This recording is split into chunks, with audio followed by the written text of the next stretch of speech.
moving air carries both heat and moisture. And the important thing to realize here is that air can carry substantially more moisture than through a building envelope assembly than you would get through diffusion. I'll make that point later.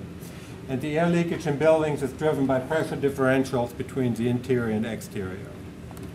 Where do those pressure differentials come from?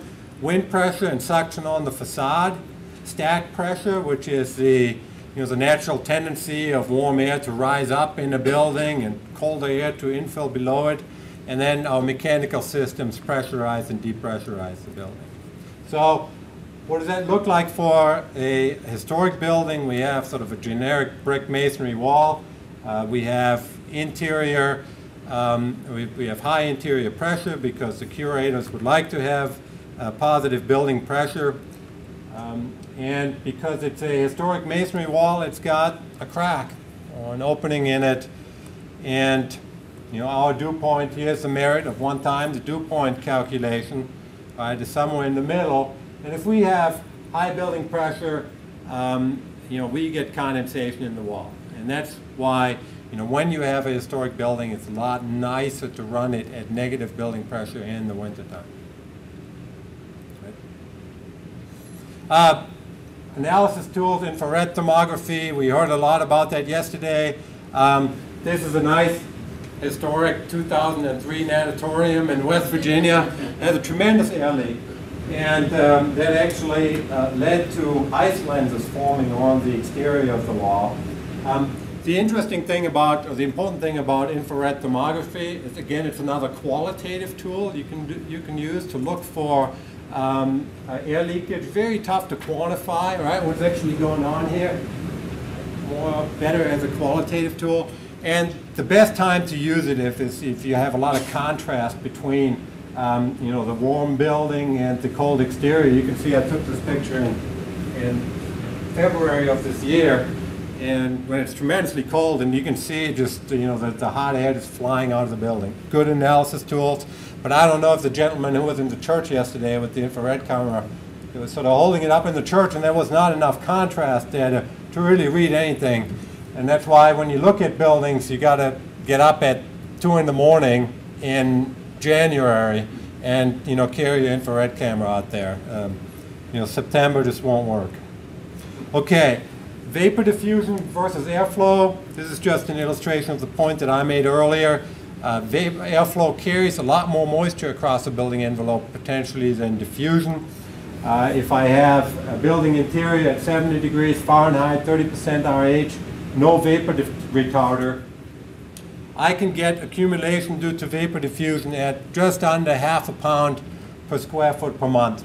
Enough moisture certainly is not something to be not worried about, but it is dwarfed by the potential for moisture accumulation from airflow. So if you just, this example, if you have exfiltration at 2 cubic foot per minute, which you can get with just a 9 mile per hour wind on the building, and you have a square inch of opening in your envelope, like you might have at your electrical outlets, right, when they're really drafty in the winter, you can accumulate 26 pounds or more of water in that wall system. And again, this is not quantitative, right? This is just to show you how much more moisture you can potentially accumulate by having a gap in your envelope that moist air just flies through. Okay. Applications to historic buildings. I'm running out of time here.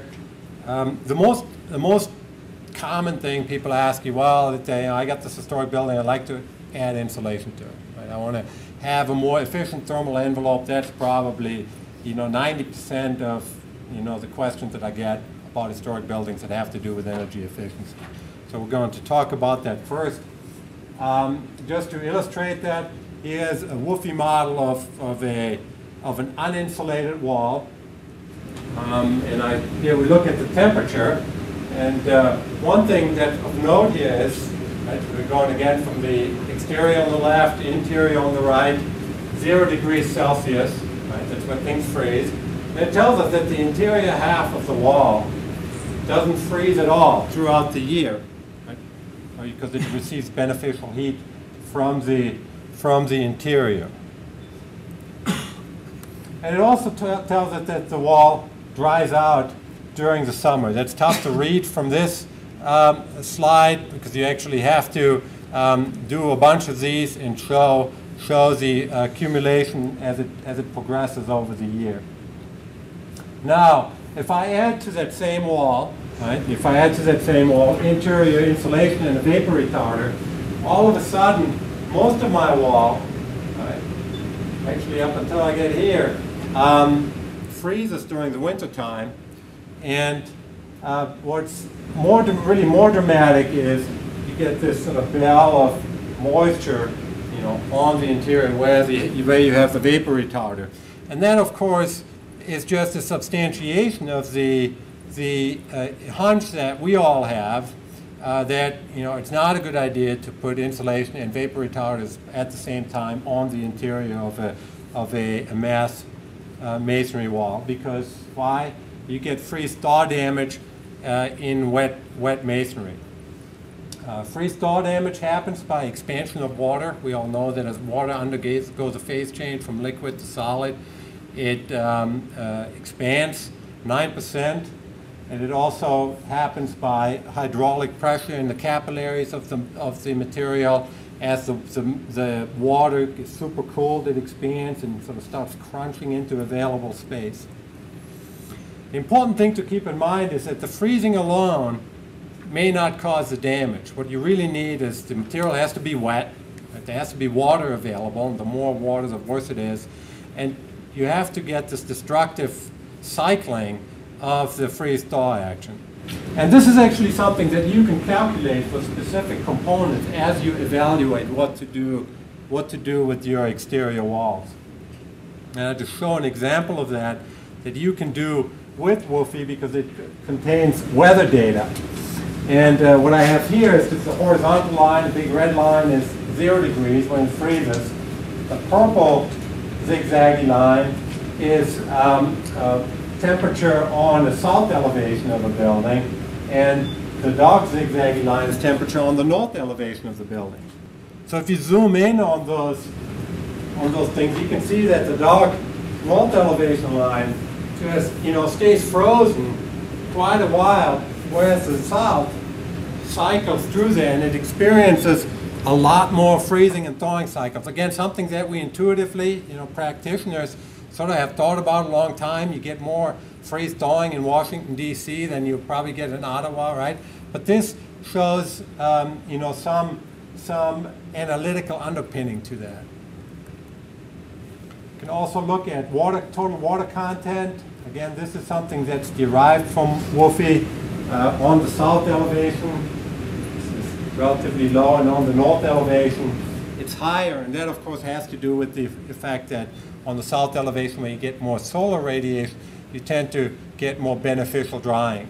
So again, you have sort of competing things, right? On the south elevation, you get more thermal cycles, but it tends to be drier. On the north elevation, you get fewer thermal cycles, but it gets to be wetter. So what's a person to do? Right? Again, what happens when we put insulation on masonry? Again, another analysis you can run with WFI. You put a 2-inch semi-permeable insulation on a brick masonry wall and a 6 mil poly vapor retarder, right? People still do that. So some of my practice is based on the fact that people still do this. You put a monitor point there. And then you start looking at the relative humidity on the interior side of the insulation. And if you have semi-permeable insulation, the relative humidity actually behaves, right? And it only goes to about 65%, right? Reasonable, we can live with that. But then once you start adding the vapor retarder, it just goes through the roof, right? Because the water tends to accumulate there. This is on the north elevation. And it's even worse on the south elevation because you get that vapor drive from the sun that just really pushes it into the vapor retarder. Again, some analytical confirmation of what practitioners have sort of intuitively known about for a long time. You can also look at the moisture levels on the interior white of the brick. It doesn't really much matter what type of insulation you use. You get moisture accumulation there.